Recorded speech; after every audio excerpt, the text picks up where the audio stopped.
And his first interest in this issue started when he discovered the impact of these campaigns against the use of marine mammals on communities in Greenland, especially the impact on the seal ban and when the markets for seal skins were destroyed. But of course, he has now expanded his research and are working with a much huger area of problems and more the major conflict between users of natural resources and protectionists. And today he will show you how the animal rights groups have been able to infiltrate and sort of take over what used to be the environmental groups. Okay, I think he will be able to go on himself now and present what he's going to do here. Thank you, George.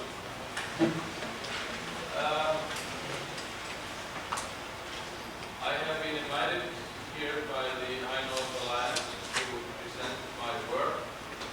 My work is extremely controversial. Some very powerful entities do not wish me to continue this work.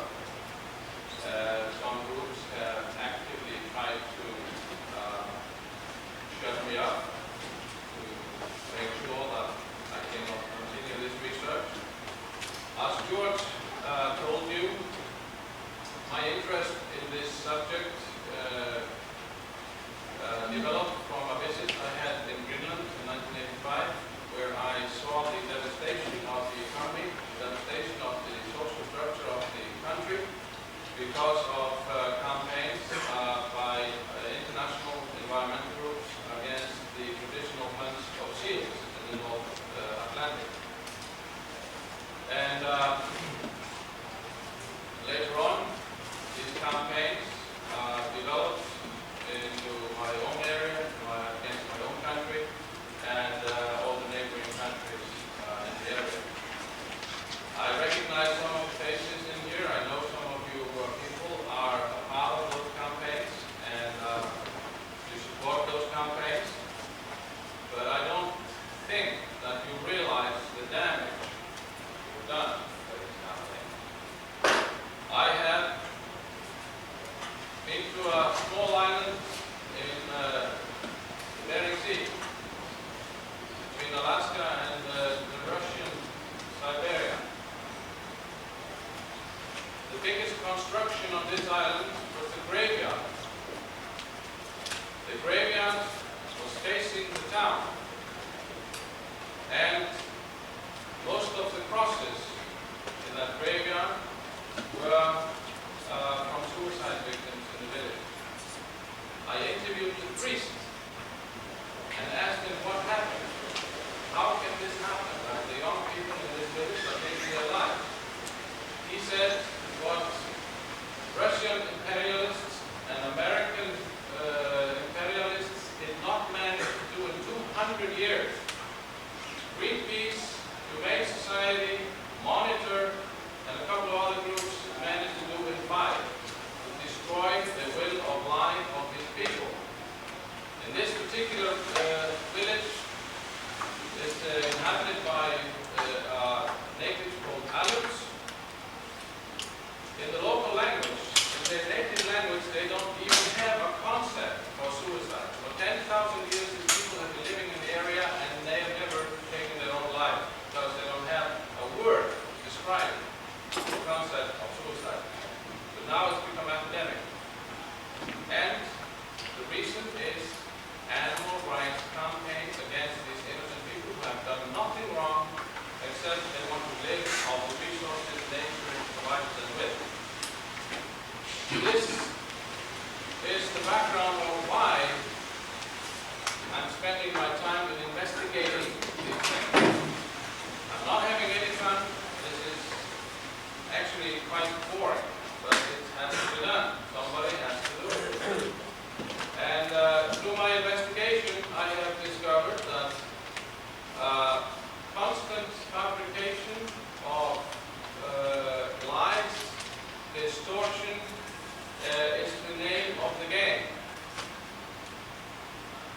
instead of addressing the problems, if there are problems, with honesty,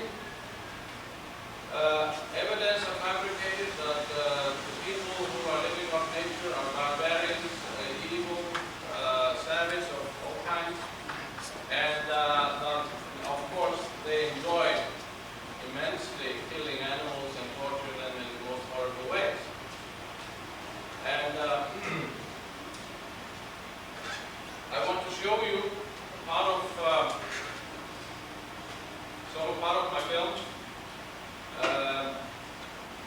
My film called Reclaiming Paradise was nominated as Best Scandinavian Documentary last year by an international jury of filmmakers that have nothing to do with the issue, that have nothing to do with whaling or sealing, and so it was not a biased nomination.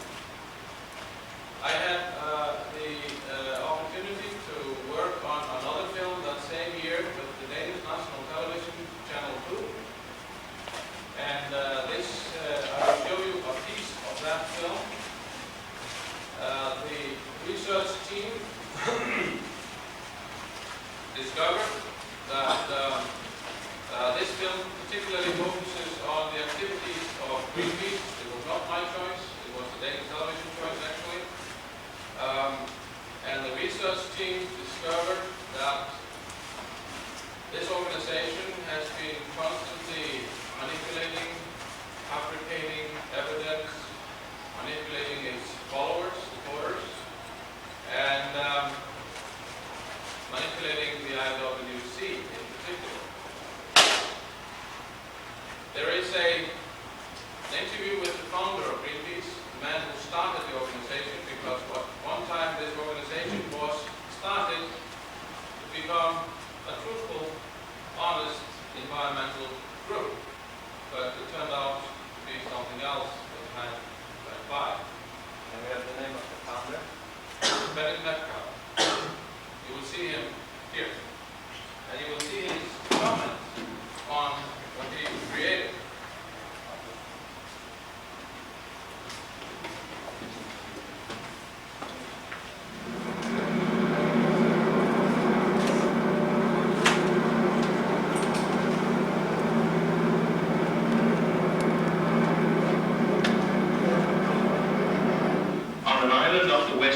Canada lives a man who 25 years ago started a movement. His name is Bennett Metcalf.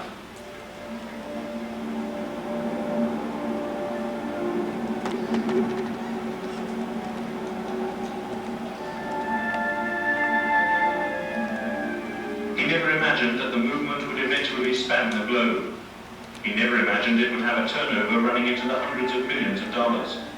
He never imagined it would be accused of corruption, violence, and abuse of power. The movement was named Greenpeace. When I think back over the years of the Greenpeace story, how they developed from the way we started it and the way it is today, I often see myself as a kind of Dr. Frankenstein who created a monster that now has life of its own.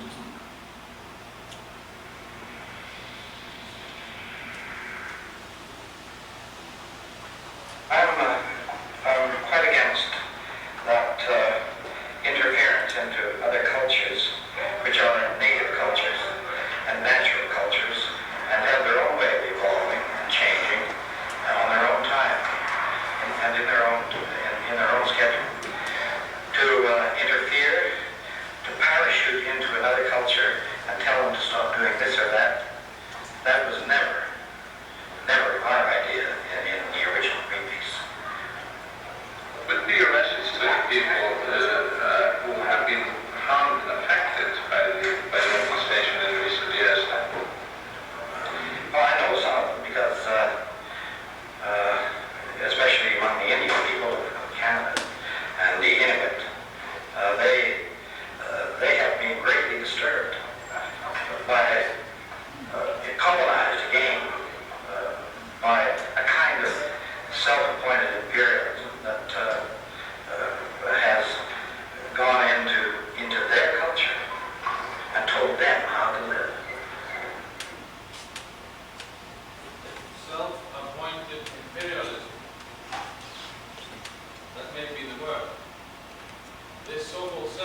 usually in educated societies that you have a social phenomenon that is allowed to spread all over the place, develop without any scrutiny by the media.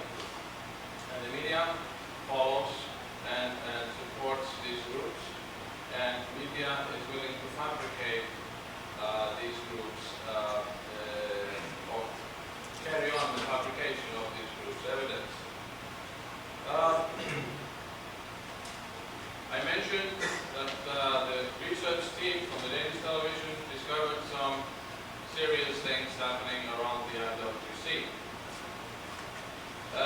What we discovered was that in late 70s, a special group was formed, a special working group formed by Greenpeace, World Wildlife Fund, the English chapter of the World Wildlife Fund, and some individuals, private individuals. This working group was supposed to make sure that the majority for the moratorium would be reached in the IWC. A man was hired to take care of that problem. He got a budget of about $5 million by votes. And a special shell organization was created called Sea Life Resource Institute. First, it was based in Miami. Later on, when the IRS got nosy, they moved it to the Bahamas, while the bank accounts were less accessible to outside. And this man is Francisco Palacio. Some of you may know him. He explains how this came about. And also, immediately afterwards, we asked him what was the role of Dr. Sidney Hall, because he was, Dr. Sidney Hall was a part of this special committee. He was a part of this, working group. And he also explains the role of this man.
Colombian Francisco Palacio is a marine biologist and at this point is employed by the University of Miami.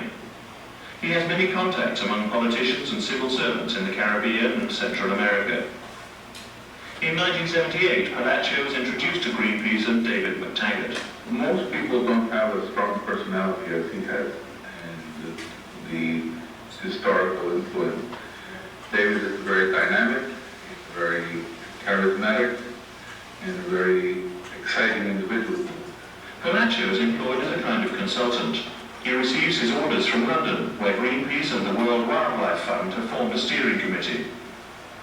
The steering committee which is to get the world to stop whaling. On it is David McTaggart. Millions are put at Palacio's disposal. Oh, I'd say over the several years, several million million, maybe $4 or $5 million. In that order of magnitude, I don't remember the numbers, but that's something. The money comes from Greenpeace and the World Wildlife Fund. It's a member of the steering committee, Frenchman Jean-Paul Gouin, who passes it on to Palacio. It's distributed among several accounts. So what I would do is to simply go to the bank, usually a Canadian or a British bank, or a Swiss bank, that had offices in London, and I would deposit it there, and I would move the accounts that are in my name. Money would be placed there. Francisco Palacio spends the money on creating positive contacts with civil servants and politicians in a series of small states, primarily in the Caribbean. Palacio offers them luxury holidays abroad, all expenses paid, including some $300 a day as pocket money. There's no lack of interest. For instance, people would say, well, I'm going to this meeting in London, and then perhaps I have to go to Paris to do something there, but I would really like to take along someone, my friend, or something, my wife, I'm sorry. And you knew that would be a holiday. Perhaps yes, perhaps not, but I think that was a reasonable request. I was thinking of fine limousine, and I'm going to give you some drinks in the limousine. That's the level that you deal with. If I invite you first class, and I'm going to take you to a fast food place, I will take you to a fine restaurant, and this kind of builds up overall, and I'll probably send some nice flowers to the hotel. And Palacio's work yields results. The money is well spent. A series of new countries join the International Whaling Commission. Among them are the little states of St. Lucia, St. Vincent, Antigua, Costa Rica, Belize, and the Seychelles. Countries which have never previously shown any interest in whaling. In 1982, the International Whaling Commission meets in Brighton. Membership has grown from 17 to 37. And for the first time, there are enough votes for a ban. 25 countries vote in favour, among them the new members from the Caribbean. Francisco Palacio takes part in the ballot. He's obtained power of attorney to represent the island state of St. Lucia. And on St. Lucia's behalf, he votes for a ban on whaling. Palacio has also obtained such powers for others. For example, St. Vincent is being represented by American Chris Davis, a close friend of the man from the steering committee, Jean-Paul Gouin.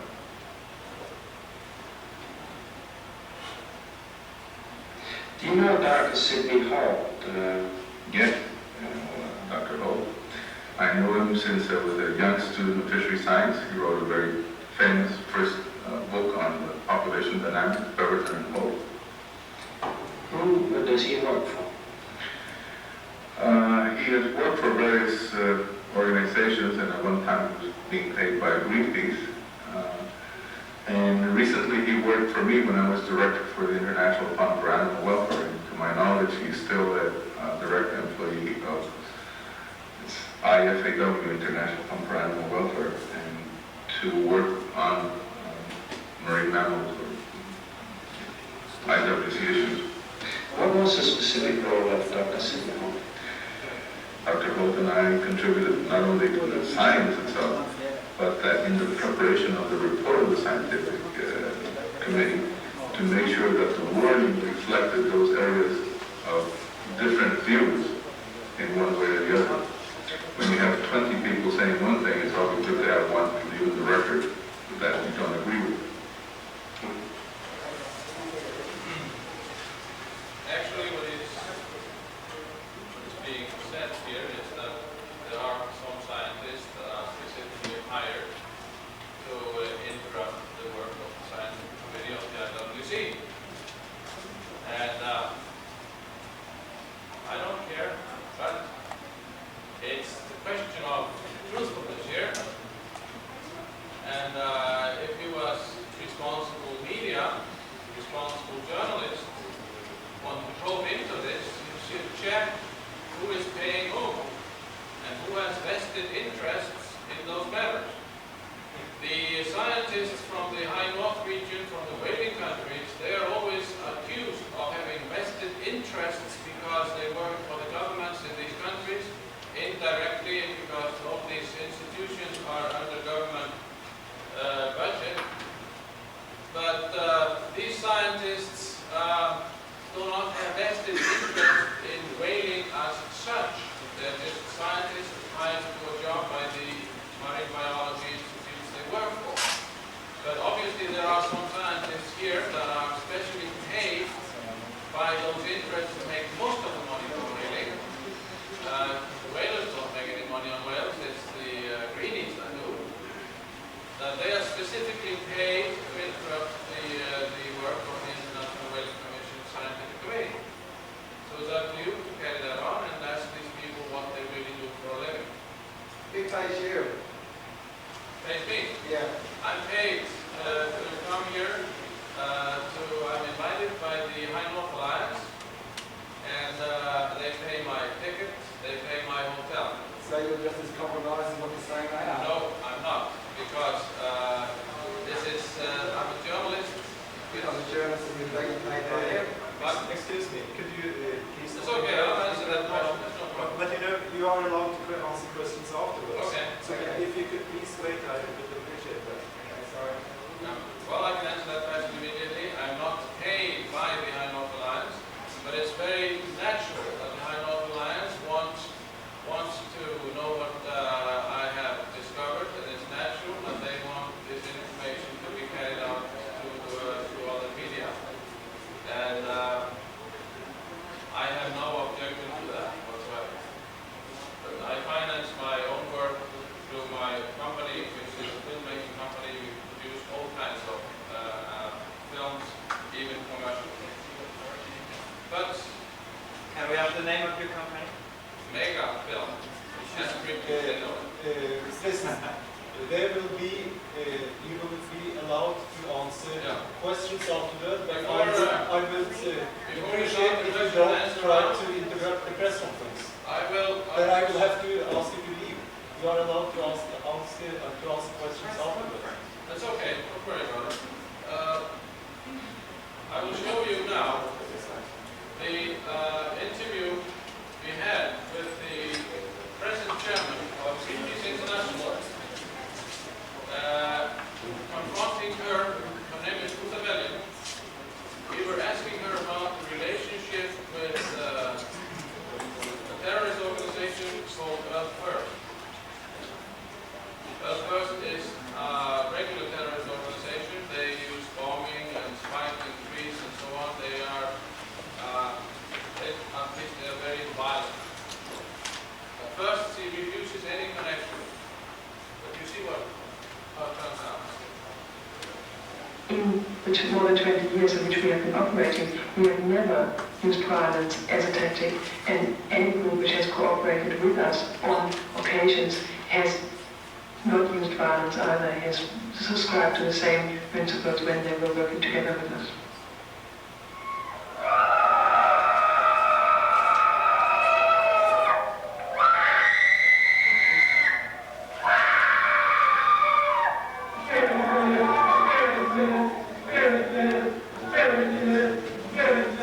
In recent years, a series of new extremist environmentalist groups has begun to appear. One of them is Earth First, based in the USA. As the name suggests, its members think that the earth and nature are the top priority.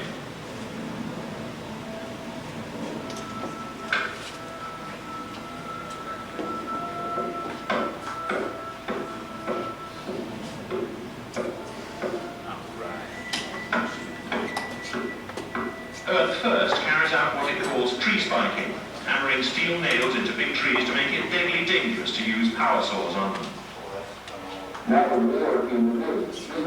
American TV has mentioned the actions, which are especially dangerous for timber industry employees. If a worker hits a steel nail with a saw blade, he risks ending up like this man, who had his face cut to pieces by flying shards of metal.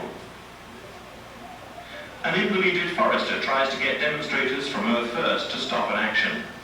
And now you're going to have protests and you're going to make a living. It's important for Greenpeace to distance itself from violence. But has Greenpeace also distanced itself from Earth First?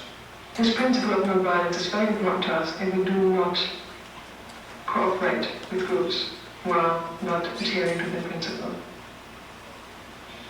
What about Earth First? You work with Earth First? No, we do not cooperate with, as I said, with groups who do not meet their principle. We checked to see if this was true.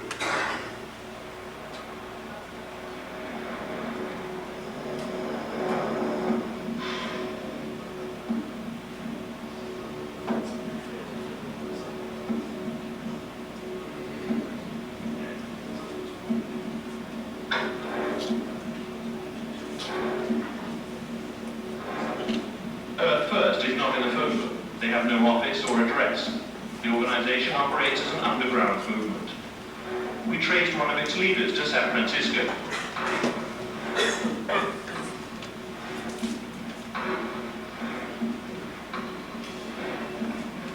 His name is Michael Rosell. We think that we have the right to use force in certain cases, that things are so important that we have to be very forceful. And so sometimes that means, spiking trees or destroying equipment. But we have to look at each separate situation to see whether or not it's warranted. In 1990, two Earth First activists were injured when a bomb exploded in their car near San Francisco. The police thought that the bomb was the activists' own, and they were arrested. The activists denied any involvement, and the police could prove nothing. Well, we've been arrested. Hundreds of us have been thrown in jail, many for a long time. But people feel that it's important enough that they take these risks. We're not afraid of it. If we do what we have to do, and then we have to pay those consequences, then that's what we do. But we think still that this is very necessary to do. They're absolute cowards. They don't believe any message, hey, this is something we did. They're absolute cowards. They want to hurt people, but they don't want to take any of the punishment. Companies subjected to Earth First actions are not satisfied with police efforts.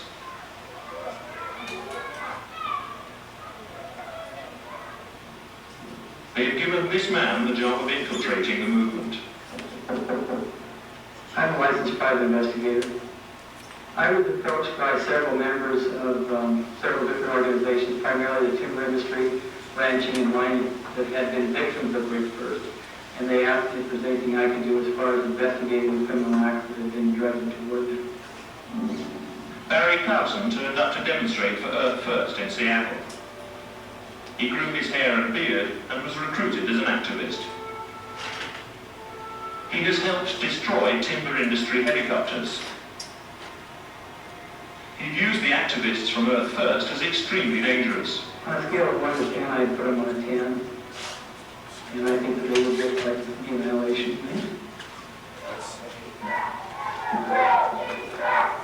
According to Barry Clausen, Greenpeace activists used Earth First as a cover for violent actions. Yes, they do.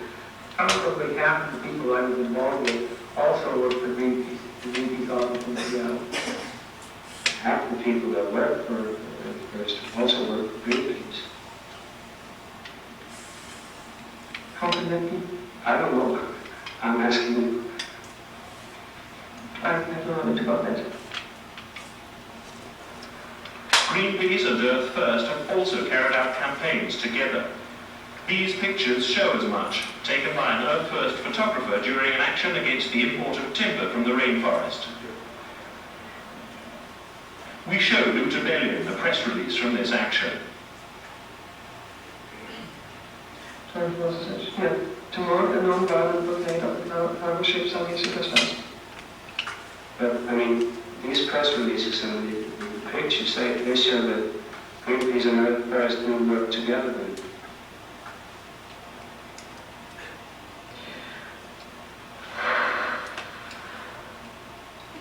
Yeah, right.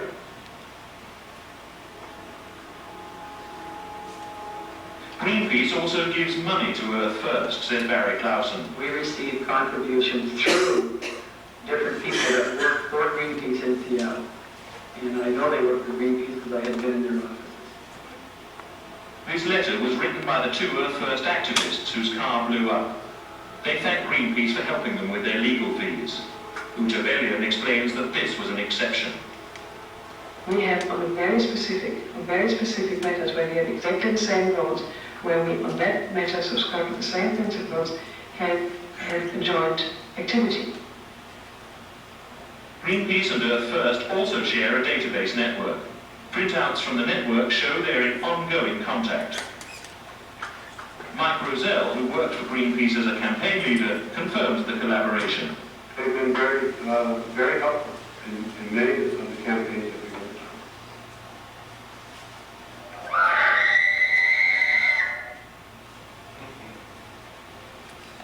These pictures of screaming people, they were taken actually by Russ Rector cameraman who sold us the footage. So it's not our fabrication. These are people.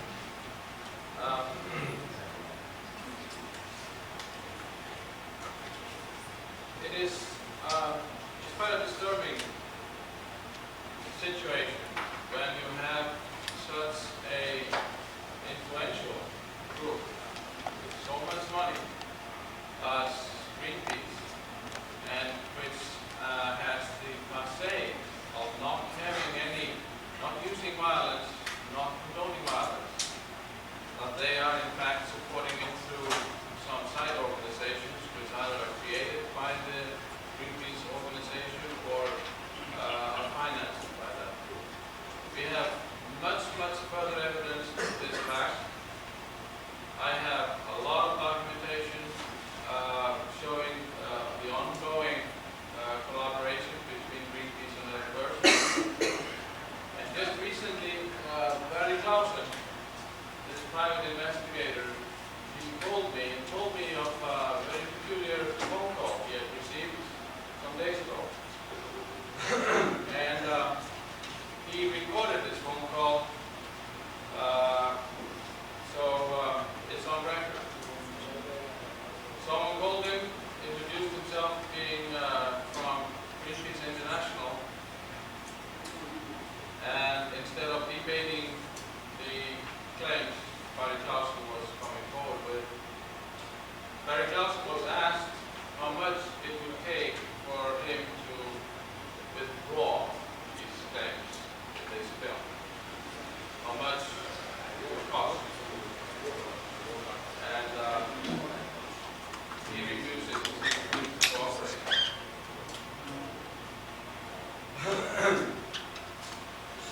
Before we turn on to chapter 2 in this meeting, I'm willing to take some questions now from the media. Please. In as much as Mr. Palacio demonstrated himself in the video you showed us as being a mercenary, is there any evidence as to how much he was paid to make that video? To make this video? Yes. He was not paid anything. Sorry. He was not paid anything. It took quite a convincing to quite a 3 or 4 days to convince him to participate, but did not receive any payment whatsoever. This is the Palacio I work for now. Excuse me. I have no idea. Could be from BBC first. Yes. I'll take care of the questions. In my experience of IWC meetings, none of them would be complete without a session in which one side has a very robust go at the other. And I want to thank you for an extremely entertaining presentation. I'm still slightly confused as to its relevance and application of what we're talking about. But that's not what I wanted to say primarily. In the spirit in which you have made allegations about a number of people on one side, can I ask you to comment on the claim that you yourself have close links with right-wing extremists in the United States, which appeared in Verdon's gang on the 11th of May this year? I would be happy to comment on that, yes. I have no relationship with any right-wing organizations or extremists in the United States. This is a total fabrication, and I know exactly where it comes from. This is nothing new. This is something Greenpeace has been trying to spread already since 1989. And since you are such a devoted reporter, I would be happy to give you a copy of Greenpeace's internal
file.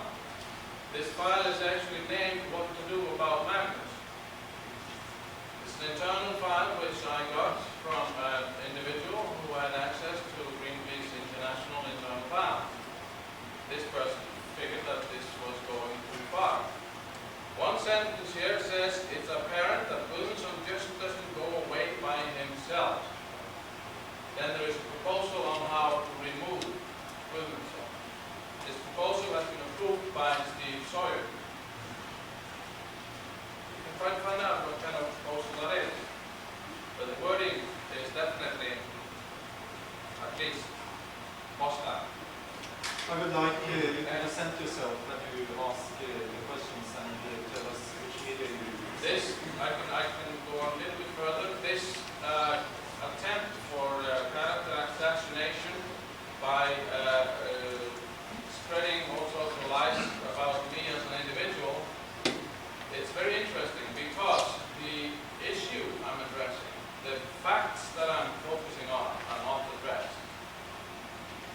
This is a very typical, very old kind of tactic to plant a fabricated true story in the media and then quote this story, quote this media for this thing. This is not the first time, it's not the last time. But I can assure you that I have no association with any right-wing elements, at least no elements that I know to be right-wing. And media from all over the world keeps calling me. I'm sure some of these journalists are right-wing, some are left-wing, but I don't ask for political affiliation before I answer questions. Next question, please. My name is Francisco Sanchez. I'm not from the media protection of the whales. Is Greenpeace doing any activities in Mexico, Latin America, and which groups do they support in Mexico? Can you repeat the question? Yeah, is Greenpeace doing any activities in Mexico? Yes. And what groups, which groups are they paying or supporting? Well, I have not studied Greenpeace's activity in Mexico, but I have, unfortunately, I don't have it here, but I have it in my office. I have the Greenpeace internal South American plan, where Mexico is involved and Brazil is involved and other countries in South America. And it's definitely the same procedure as anywhere else. The South American, or at least the Brazilian affiliate of Greenpeace is run entirely from the office of Greenpeace in San Francisco, not from Washington, D.C. for some reason. I think we have to prioritize people with press cards. Your press? From where? Chilean Fish World Federation. You accuse Greenpeace to manipulate the people. Yeah. But you present a video in parliamentary forum and you expose the very punctual aspect. Yes, I was saying this is the same form to manipulate some information. What is the difference? because I'm offering you to And show. the other things what is my hypothesis in your presentation. Greenpeace is a little bit criminal sector. What I was saying is that I offered you to watch the entire video.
miles a bit north of the Arctic Circle, a fishing village, 400 people.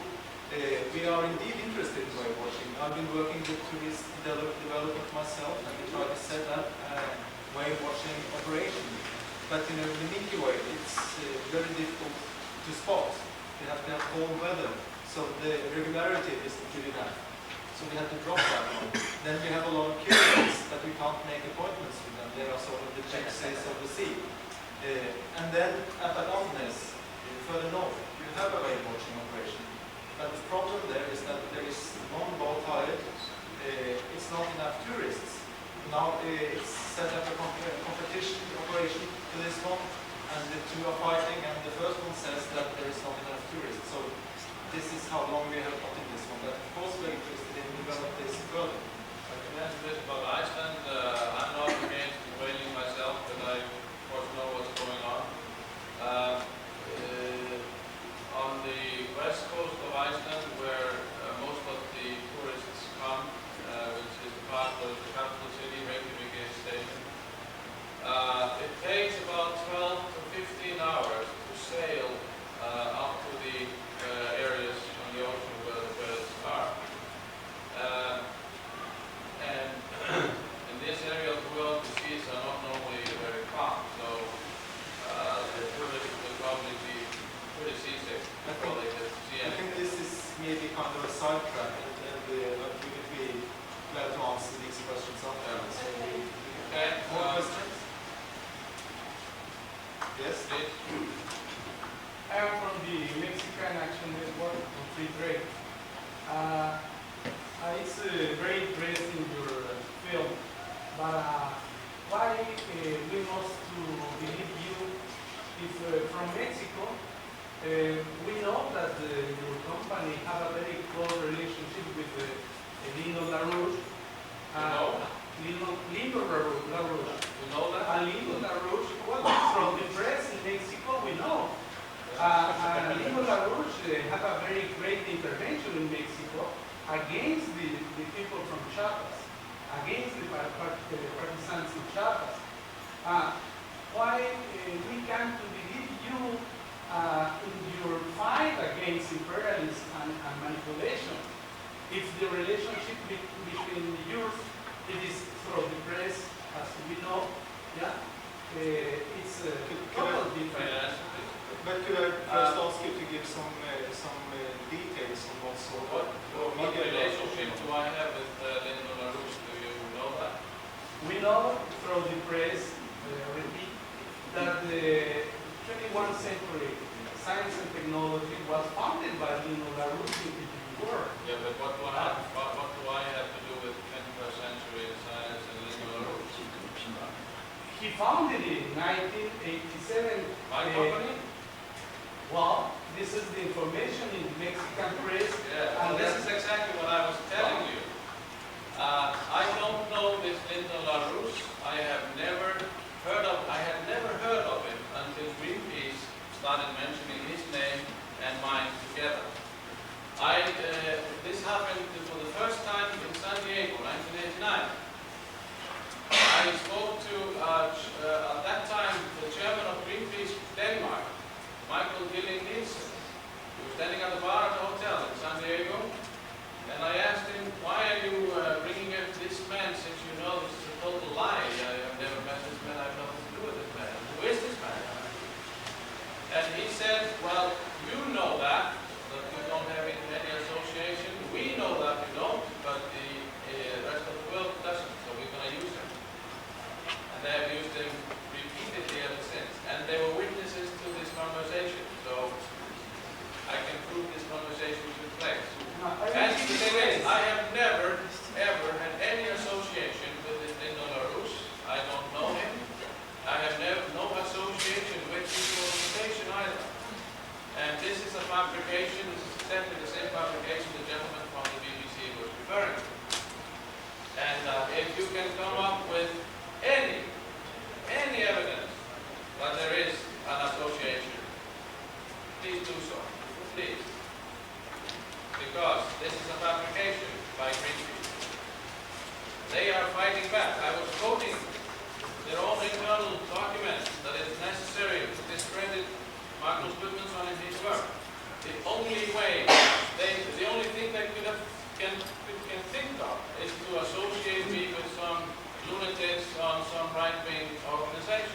I have no association with.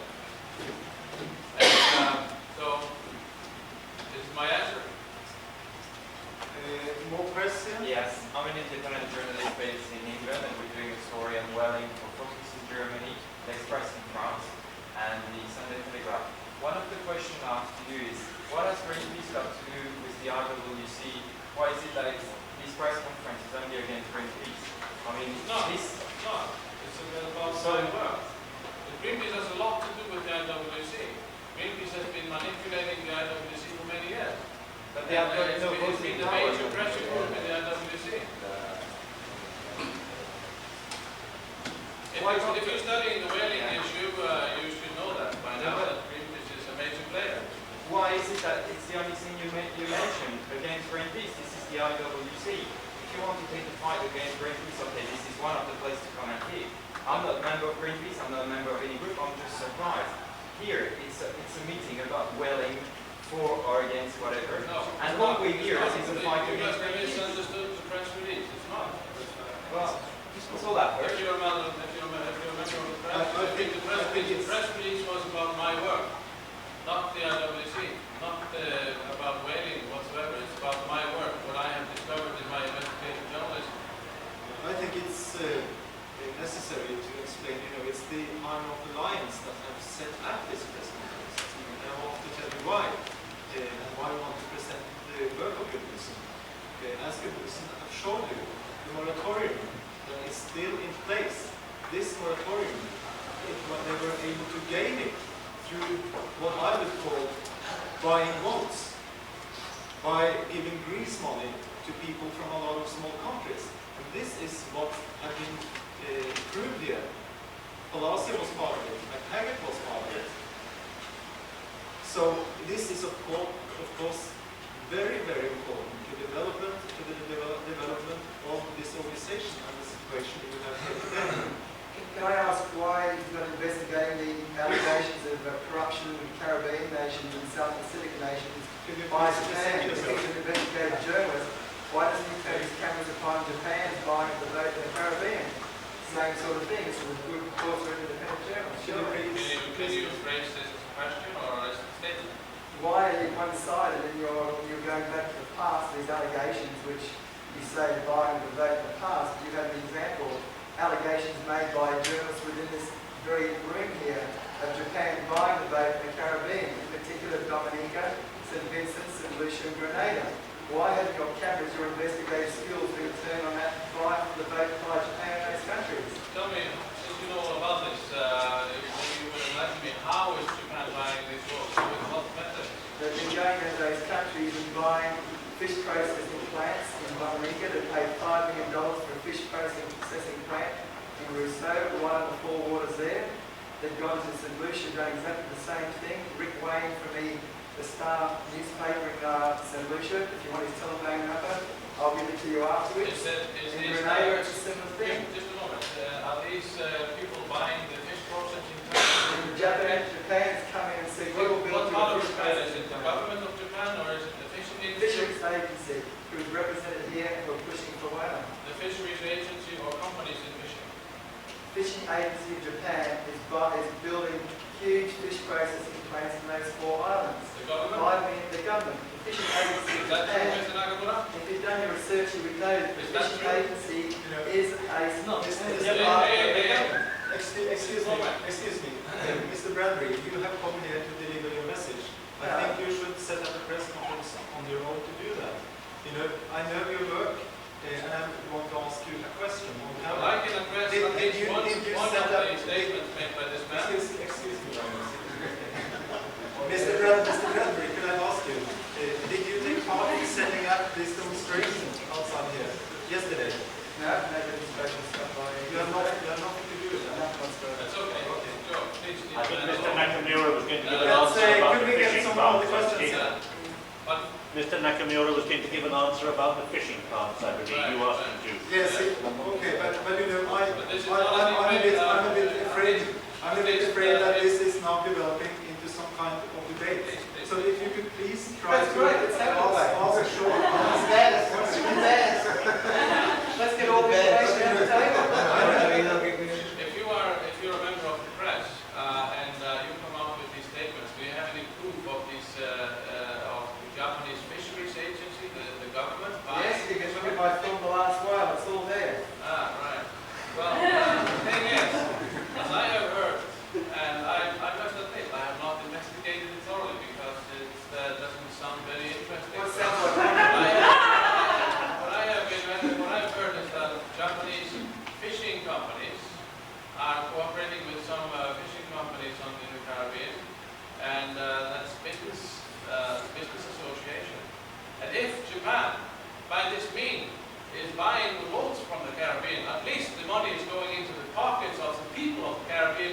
pockets of some corrupt, crooked individuals that were bought by the Greens. It's going in the pocket of Frank Barron, who is a concrete contractor in Dominica. They're already commissioning here. Okay, I think we just should go on from here. I don't think this is something you must ask Japan about, because I'm not... And Japan, I guess, will have press conferences during this meeting, and I would ask Bradley to go there and ask these kind of questions. I'll be happy to. Excuse me, sir, I know you're a busy man, but I wonder if I may be permitted just to say very few words briefly. No, I have a message. I'm sorry. You can set up your own press conference. You can give a statement to your Please don't. Hotel with Alabama. Peaceful protest. We take our own finance.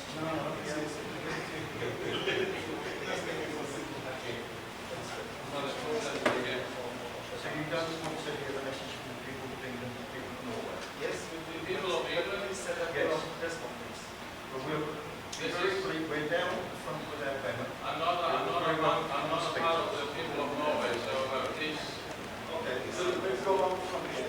Yeah. Please don't try to destroy this press conference. Please ask questions, and let's concentrate on the people from the press. All right, as I have told you, I have investigated many incidents where there was fabrication of evidence, so-called evidence that takes place. One of these incidents is a recent video, largely promoted by some group that calls itself the Dolphin Freedom Foundation. It's like an Amnesty International among the dolphins. This video was fabricated by a Venezuelan environmental group that now has admitted to that this video is staged. I will show you some pieces of this video. I will also show you how the media has reacted and how the media has played along, because it may be educating for you, at least it was educating for me as a journalist to see how my colleagues were working abroad.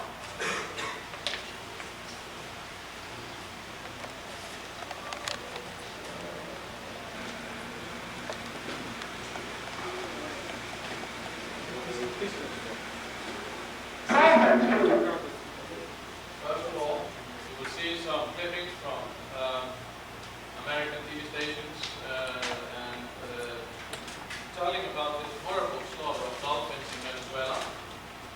And of course, the bottom line is always the same thing. The meat is used for shark bait to sell shark to where? Japan, of course.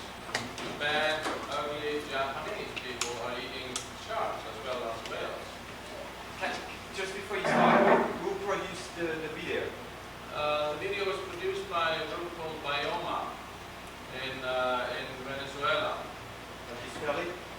Bioma, B-I-O-M-A, and I understand, if I'm correct, that they have already admitted to the falsification. So it was produced directly by the group, not by journalists?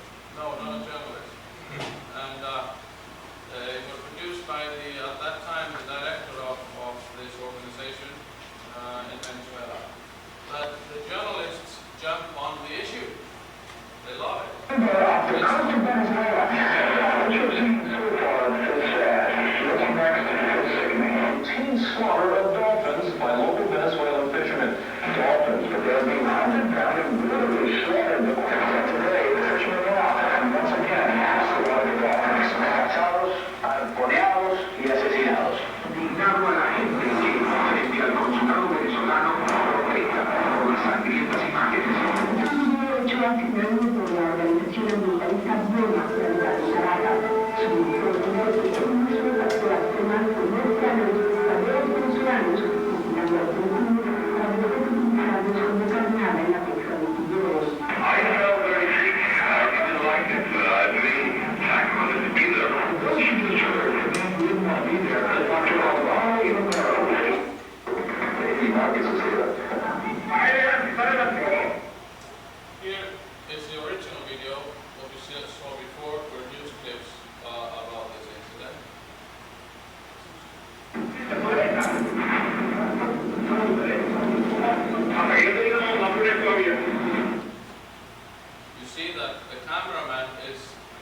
Study the face of the fisherman. You can see he's very uneasy about this whole thing. But the media is telling us that this fisherman is every day killing dolphins and he's wiping out dolphins off the coast of Venezuela.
campaign started in Venezuela, in America, against Venezuela, are based on this video.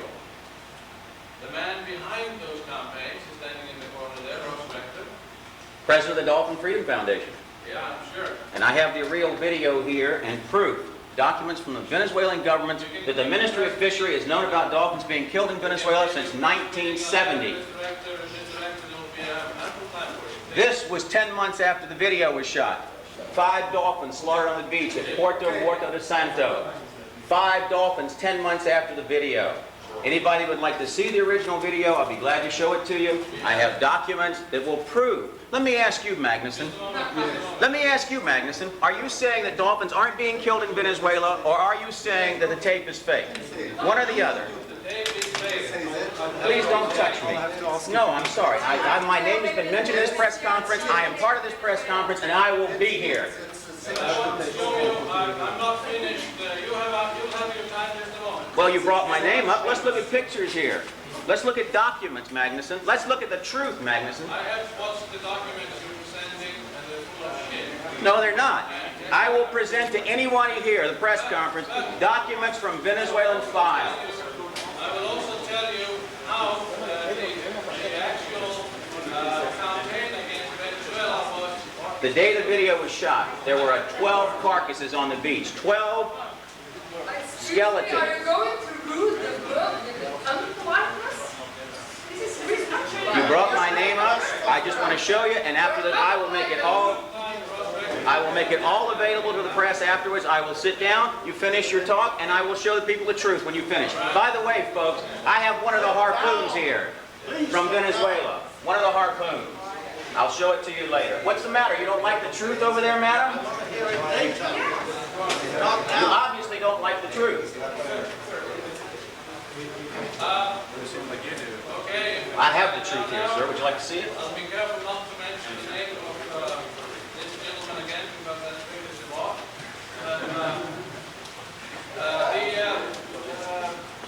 I was present when they started the campaigns against Venezuela, to boycott Venezuelan products in the U.S. And personally, I don't give a damn. Sorry, Dr. Herrera, you can boycott any product in the U.S., Venezuelan or nationality whatsoever. But the thing is, what I care about is the media, because I'm a part of it. I don't like to see manipulation and fabrication and falsification of news, because that makes me a part of that, because I'm part of the media. And what I saw was a very peaceful demonstration in front of the Venezuelan consulate in Miami. A handful of people, 6, 8, 10 people. There were over 100. I'm sure they were, but I was there all the time. They were not. People came and went. I was there. I was too. Yeah. I was holding a sign. Where were you? All the time. And there were no 100 people. There were no 15 people. There were not 20 people. There were 10, 12 at the most. I have the video to disprove you. Well, I would like to see that. I have it right here. Would you like to show it right now? I will show you what I saw. I will show you. Would you like to see the video of the protest right now? Please, couldn't you set up your own press conference? You're free to. Would you like to see it? Please don't destroy our... I'm not destroying. He made a statement that there were 12 people there. I say I have a video that proves there were at least 100 people. You are welcome to set up your own press conference and give your opinion on this. Afterwards, I will. Afterwards, I will give the truth. I was there at midday. It was around noon or just after noon, where I am filming this demonstration. It was quite peaceful. And they weren't doing much damage. And actually, I was wondering what it all was about, because this is actually not newsworthy. But there were more journalists than protesters present when I was there, at least.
was before it started, sir. I have the whole video if you'd like to see it. This is when we were setting it up. You told me to shut up. Here comes the media.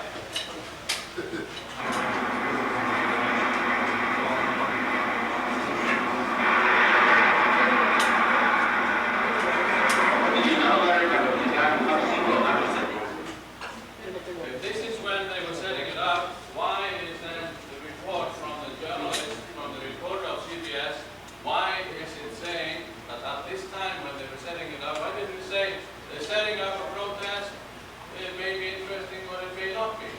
That's Patrick Frazier. A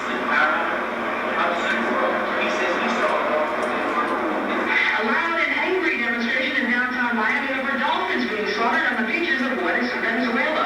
With signs reading, "Shame on you, Venezuela," dolphins dying for dollars, and "Boycott Venezuela," scores of angry protesters are demonstrating right in front of the Venezuelan consulate. They say they have substantial and documented proof that dolphins are being brutally slaughtered in that country and have been for years, all for the sake of shark bait. Russ Rector is with the Dolphin Freedom Foundation. We have a videotape that was shot back in 1993 by Dr. Alvaro Romero of the Oman, showing what the dolphin hunt, an actual hunt, really how the dolphin getting into the connect with each literally butchered alive. And downtown Miami, Matt Stewart with the news. This was the riot, at least at the period of time when the news report was sent out. The news report was done the day before, saying that there would be people at the protest. And again, I have the video of the entire protest shot. I went out on Miami television if you'd like to see all the people who was there. Obviously, you don't like the truth. The genie's out of the bottle, and it's called the truth. Here I interview the gentleman in the corner. Remember I asked you if you were Venezuelan? Yes, you did. And what did I say? No, you said you weren't. I should have asked if you were Icelandic. Yeah, well, that's your... My mistake. Won't happen again.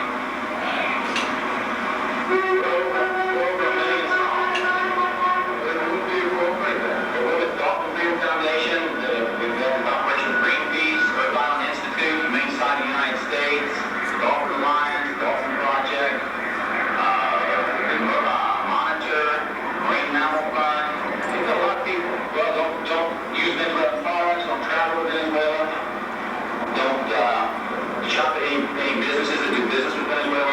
What do Venezuela make it to? Venezuela sells a lot of oil up here. Citgo gasoline is Venezuelan owned. They sell a lot of produce, a lot of seafood. A lot of American companies do business in Venezuela. Small exports companies totally owned by Venezuelans. Extra supermarkets. American Airlines, United Airlines, all fly to Venezuela. They fly passengers and cargo both ways. What kind of fish do they They export myriad of different seafoods, I understand, from lobsters and prawns to regular seafood fish. I don't know exactly. We're still finding out. It's hard to find out what's going on. You didn't introduce yourself, Magnuson. I knew who I was, but I didn't know who you were. You didn't introduce yourself. You knew who I was there. I didn't know who you were. I had no idea who you were. Well, you do now. Yeah, I'm sure do. Does that mean you would not have said what you said had you known who he was? No, I just like to know when I'm coming up front with people I deal with. Why didn't he say, my name is Magnuson Goodmanson, and I'm here, blah, blah, blah. But he didn't. And also, this tape is being manipulated, folks. The beginning of the tape is being shown as if it was the back of the tape. You're talking about the protest. If you want to see the entire protest, I have the footage right here. Would you like to see it? Yes, then show the picture here on the video. I want to. Yes. Will you let me? Do it. Will you let me show it? In a moment, that's fine. But you have your own press meeting. The Venezuelan former fisheries minister and representative of Venezuela here at the IWC has some evidence and has something to say about this whole issue. Can I help you? Will you please not interrupt? Not at all.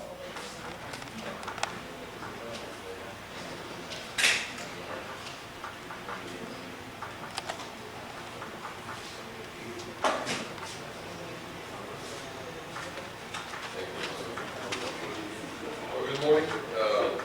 Haven't the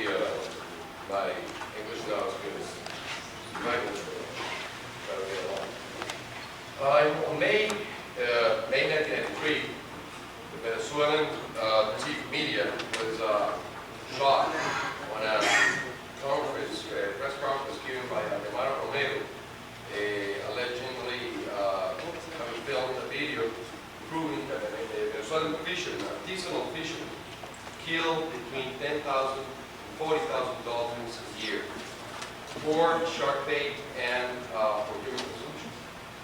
In the beginning, the Venezuelan Fisheries Service began investigation in coordination with 18 universities and research centers across the country, trying to prove whether or not this was happening. We did not deny the fact. We didn't deny it up front. We said, let's look at it and find out whether this is happening or not. Our evidence is, and everyone has said this is not happening, but we did not disqualify Romero for making an accusation. We went and looked at it. We spent a 6-month search with all the major universities in Venezuela, and I have the list here for you, for those of you who want to have copies.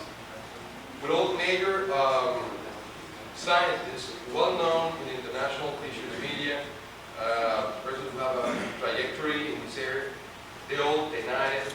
6 months later, all reports came in saying no one is involved in this type of killings. Further than that, the Venezuelan Fisheries, Artisanal Fisheries Federation came up with a publication in the newspapers, signed not only by all the major scientists in Venezuela, but also the commander of the Coast Guard, the commander of the Environmental Guard, and the commanding officer of the National Coast Guard. They all said publicly, this is not happening in Venezuela. There's no proof whatsoever this is happening. We deny the fact it's going on. Not only that, but major NGOs, for those of you who think that universities might be also lying, we're talking about 18 major universities. We made very important NGOs in Venezuela, environmental NGOs, including Pudena, which is the Venezuelan chapter of the World Wildlife Fund. We have the William Phillips Foundation, the Audubon Society in Venezuela.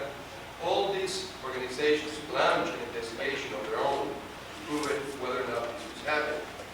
After they concluded the investigation, they all published another press release signed by all organizations claiming this is not happening.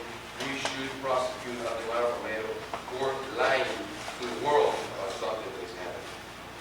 This is the letter, and it's in English for the Audubon Society. I have copies for those of you who want to see.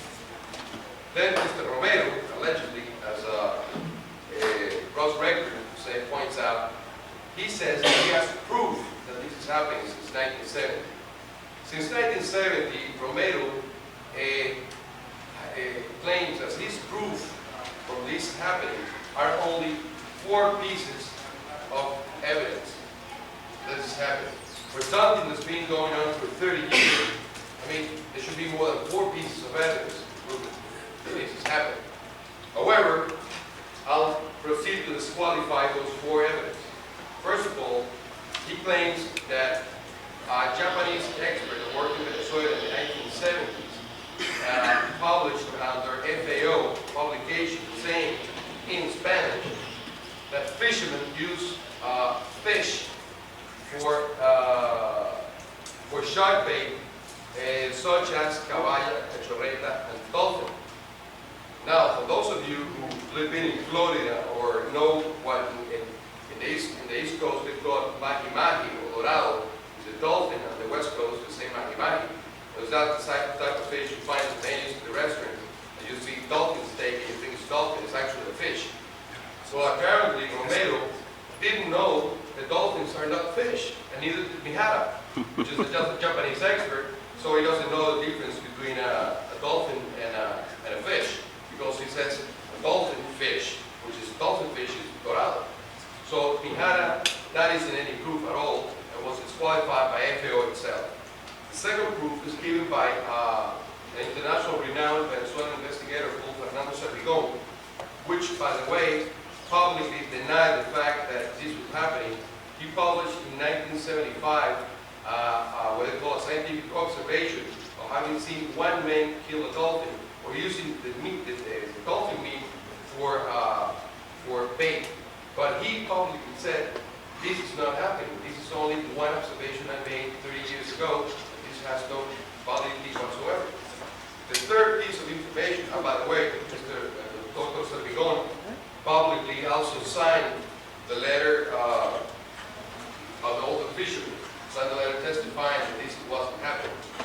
The third piece of evidence comes from Dr. Gallo Dolphin, which presented on the School of Marine and Atmospheric Sciences in 1981 document saying there were South Korean vessels fishing in Venezuelan waters using dolphins as bait.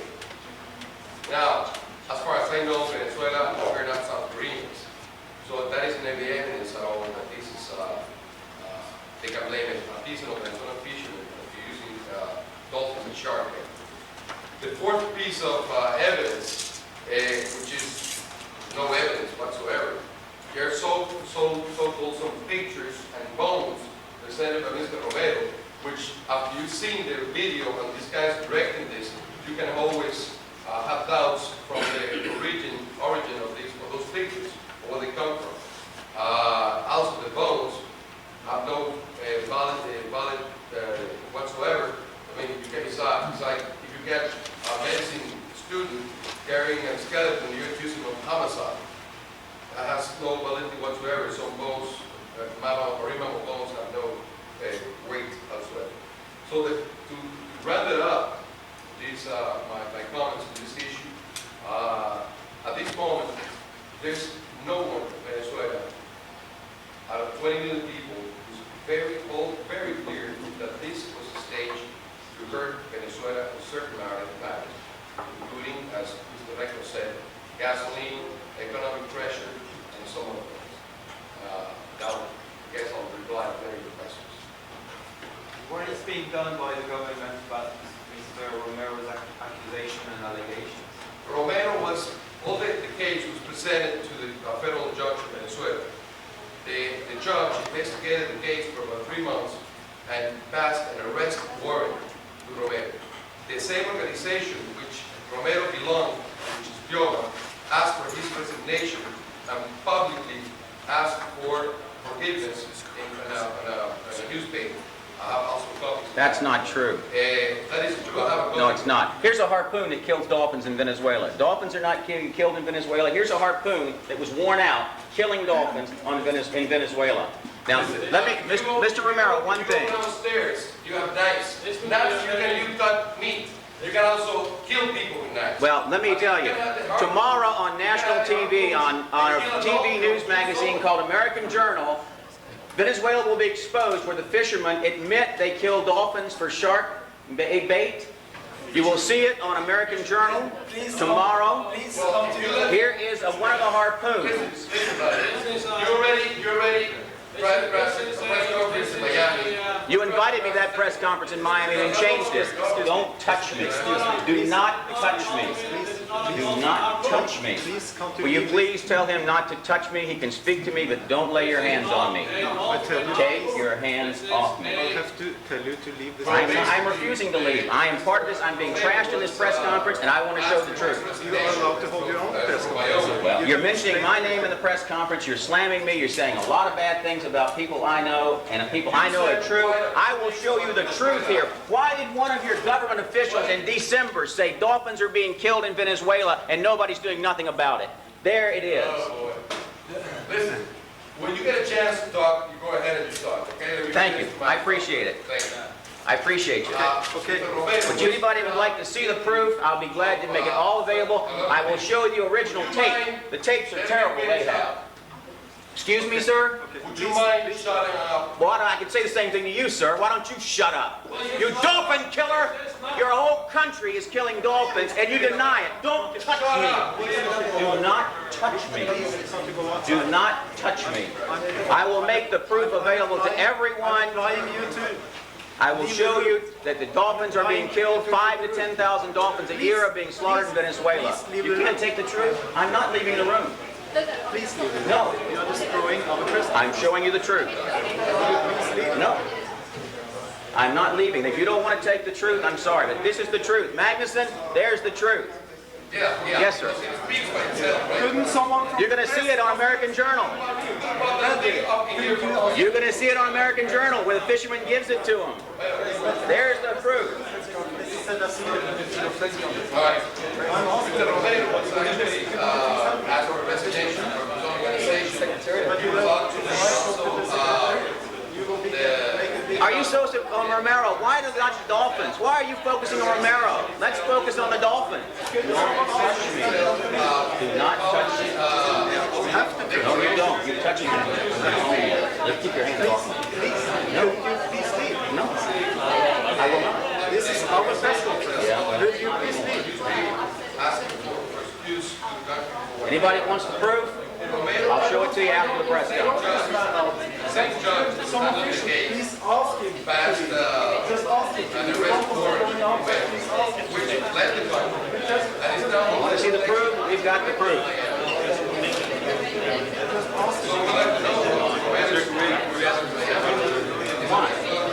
I'm being mentioned in this press conference. They're using my name. Yes, I know that. You can have a press conference yourself. I was invited to an open press conference. We are. Believe me, we are. And you're going to give the truth. This is not a press conference. You can set a press conference with me. Anytime you want to give it and everything, I can arrange it. Let's go do it right now. Yes. He's going to do it right now. Okay, thank you. Come with me and we're going to arrange a press conference. Thank you. Great.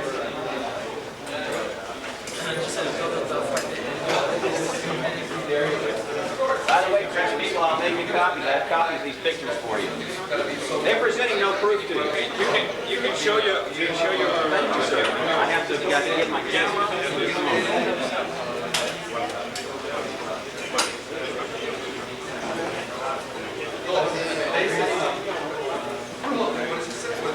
Come outside, gentlemen. I'll show you everything.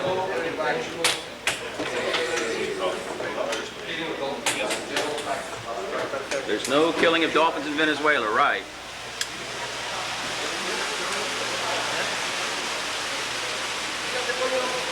Come on, I'll show you. What time do you want to give it? As soon as possible. You can have it today, right after the Japanese, after the IWC meeting. They give the press conference. At what time? Then the Japanese. It's around 6:30. It's too late. Too late. Then you can have it at 1:30. 1:30. Is that good? Yes, sir. Dolphin Freedom Foundation. Venezuelan dolphin slaughter. Dolphin Freedom Foundation. Yes, sir. You have it at 1. You have it at 1:30. You can have it until 1:30. That's fine.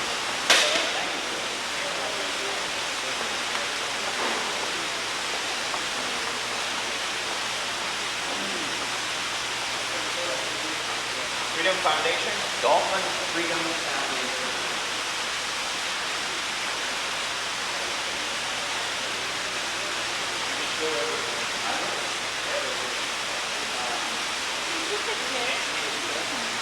I'm getting my answer right away. I'm sorry. That's a little problem trying to take off. You can talk about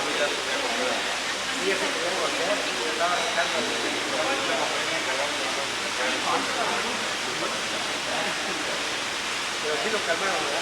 Ya lo calmé, ya lo calmé.